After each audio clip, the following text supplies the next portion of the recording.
Wa qala radhiyallahu anhu, berkata Al-Habibullah bin Ali bin Muhammad Al-Haddad, al-umur al-ghaibiyah, perkara-perkara gaib itu, mahia, tidak ada lain illa kecuali ilhamun au awhamun, yaitu ilham atau auham, ya, hanya dua, ilham atau auham. Ini penjelasan seperti ini, ya, rumus seperti ini, makalah yang luar biasa ini perlu dipahami dan perlu dicatat, ya, dititik beratkan kepada para praktisi di dalam memahami perkara-perkara gaib, ya. Wala yakunu fiha qat'un, tidaklah ada dalam urusan-urusan yang gaib, perkara-perkara gaib itu qat'un, kepastian. Wala yumkinu ahadun ayyaqta'a biha, tidak ada satu orang pun untuk bisa memastikan perkara gaib itu. Hatta annal awliya'a, meskipun sesungguhnya para wali itu, innama, sesungguhnya mereka ini hanyalah yukhbiruna anha bil wahmi, mengabarkan tentang hal-hal yang gaib itu bil wahmi, dengan hanya dugaan saja, waham, ya, auham. Hatta rubama yukhti fi dzalik, kadang-kadang wali itu keliru dalam mengabarkan perkara gaib itu.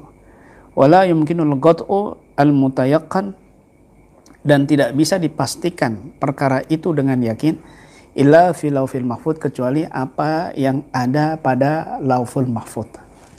Nah, jadi begini, urusan-urusan gaib itu hanyalah dua saja. Nah, cuma hanya dua, ilham atau auham, hanya dua ini saja, ilham atau auham. Auham itu prediksi, dugaan. Waham, ya, audhan, itu namanya waham. Wala yakunu fiha qat'un, dan tidak bisa memastikan dalam perkara-perkara gaib itu sedikit pun. Wala yumkin ahadun ayyaqta'a biha, dan seorang pun tidak bisa memastikan dengan perkara-perkara gaib itu. Apa yang dilihat oleh seseorang yang bisa melihat kondisi dia indigo, ya, kata orang-orang indra keenamnya aktif, bisa melihat perkara-perkara gaib, ya, umumnya dunia gaib, ya, jin, penampakan-penampakan dan lain sebagainya. Ini hanyalah dua, nggak bisa dipastikan. Yang dilihat ini adalah, yang saya lihat ini adalah kiriman dari tetangga, nggak bisa dipastikan. Itu hanya waham saja.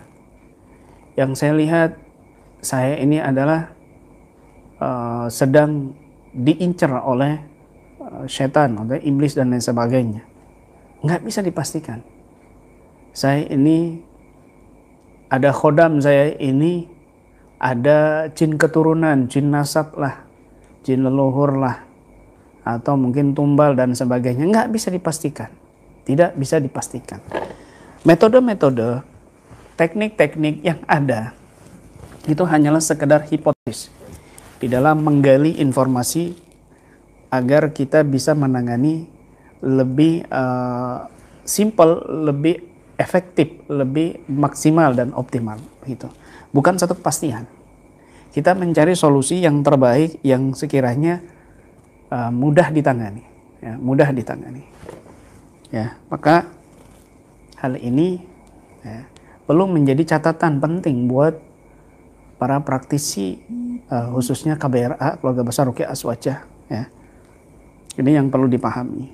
Jadi sekali-kali jangan memastikan dia melihat hal yang gaib. Kalau saya lihat dari fotonya, dia ini sedang kena sihir, ya, masyhur. Dia ini disihir oleh tetangganya.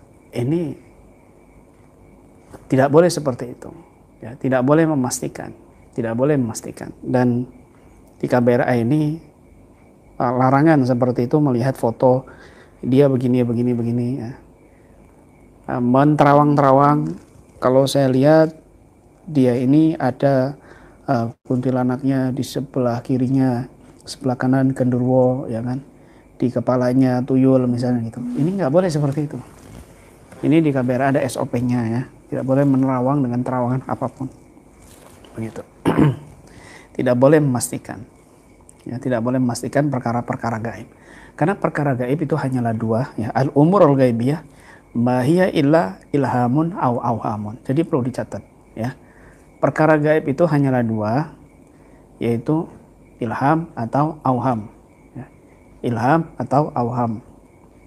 Hanyalah dua, ya, perkara gaib itu hanyalah ilham atau auham. Ya.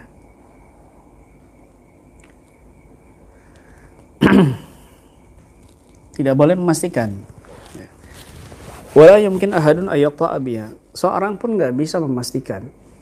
Hatta annal auliya, meskipun para wali. Para wali nggak bisa memastikan bahwa ini perkara gaib. Ya. Kadang-kadang para wali menginformasikan perkara-perkara gaib itu bil waham, hanya dugaan-dugaan, insting, firasat. Firasatnya para wali ya berbeda dengan firasatnya orang-orang biasa seperti kita. Itu pun hatta rubama yukhti'u fi dzalik. Kadang-kadang wali ini juga keliru di dalam memberikan informasi perkara-perkara gaib. Ya, tidak semua para wali ini benar di dalam menginformasikan perkara-perkara gaib. Wala yumkinul ghad'u al-mutayaqqan illa fil lawhil mahfuz, dan tidak bisa memastikan perkara gaib yang diyakininya itu al-ghad'ul mutayaqqin, kepastian yang diyakininya itu illa fil lawhil mahfuz, kecuali apa yang tertulis di lauhil mahfuz, ya. Apa yang ada di lauhil mahfuz, ya. Informasi yang dia peroleh dari lauhil mahfuz, maka ini bisa menjadi satu catatan penting, satu kepastian, ya, bisa dikatakan seperti itu. Artinya ada para wali Allah Subhanahu wa taala yang memang mencapai magom di mana dia bisa memandang lauhul mahfuz, melihat lauhul mahfuz, ya. Jadi nggak semua para wali. Adapun wali-wali yang belum mencapai dia bisa melihat lauhul mahfuz, ini hanyalah waham saja, sama seperti kita, waham saja, firasat saja. Tapi tingkatan firasatnya bermacam-macam. Ada yang tajam, yang lebih tinggi dan lain sebagainya, instingnya dan lain sebagainya daripada insting-insting dan firasat yang mereka dapati. Gitu. Ya. Makanya Imam Ghazali itu di dalam kitabnya Ihya Ulumuddin, beliau pernah mengatakan God yatawassar ya. Qad yutasawwar, qad yutasawwar ayyasul fi haqiqatul alam wa suratuhu taratan minal hawas wa taratan minal lawhil mahfuz. Ya. Di dalam kitab Ihya juz 3 itu Imam Ghazali pernah mengatakan, kadang-kadang, ya, hati manusia ini mendapat gambaran yang dia peroleh tentang hakikat alam dan bentuknya dari kadang-kadang dari indrawi fisik, ya, kadang-kadang dari minal lauhil mahfuz, ya, dari lauhul mahfuz, ya. Jadi manusia ini bisa memandang hakikat alam ini dari dua sisi, ya. Kadang dari indrawi fisiknya dia memandang hakikat alam ini begini, secara ilmu sen begini, dulunya ada begini, kemudian terbentuklah alam. Ini adalah haqiqatul alam fi suratil hawas, ya, fi an-nadharatil hawas, dalam pandangan indra fisik itu. Wa taratan minal lauhil mahfuz, dan kadang-kadang dari gambaran yang dia peroleh dari lauhul mahfuz. Ini mencakup masalah hati, masalah ruh, ya. Sehingga beliau mengatakan fa innal qalbi baban, sehingga bagi hati ini ada dua pintu, kata beliau dalam kitab Ihya Ulumuddin juz 3, ya. Bab maftuh ila alamil malakut, ya, wa huwa al-lauhul mahfuz. Ada bab pintu yang terbuka kepada alam malakut, yaitu lauhul mahfuz, ya, kata Imam Ghazali dalam kitab Ihya Ulumuddin-nya. Kemudian wa alamul malaika, ya, lauhul mahfuz dan alam malaikat, ya, itu lauhul mahfuz itu masuk kepada alam malakut, gitu.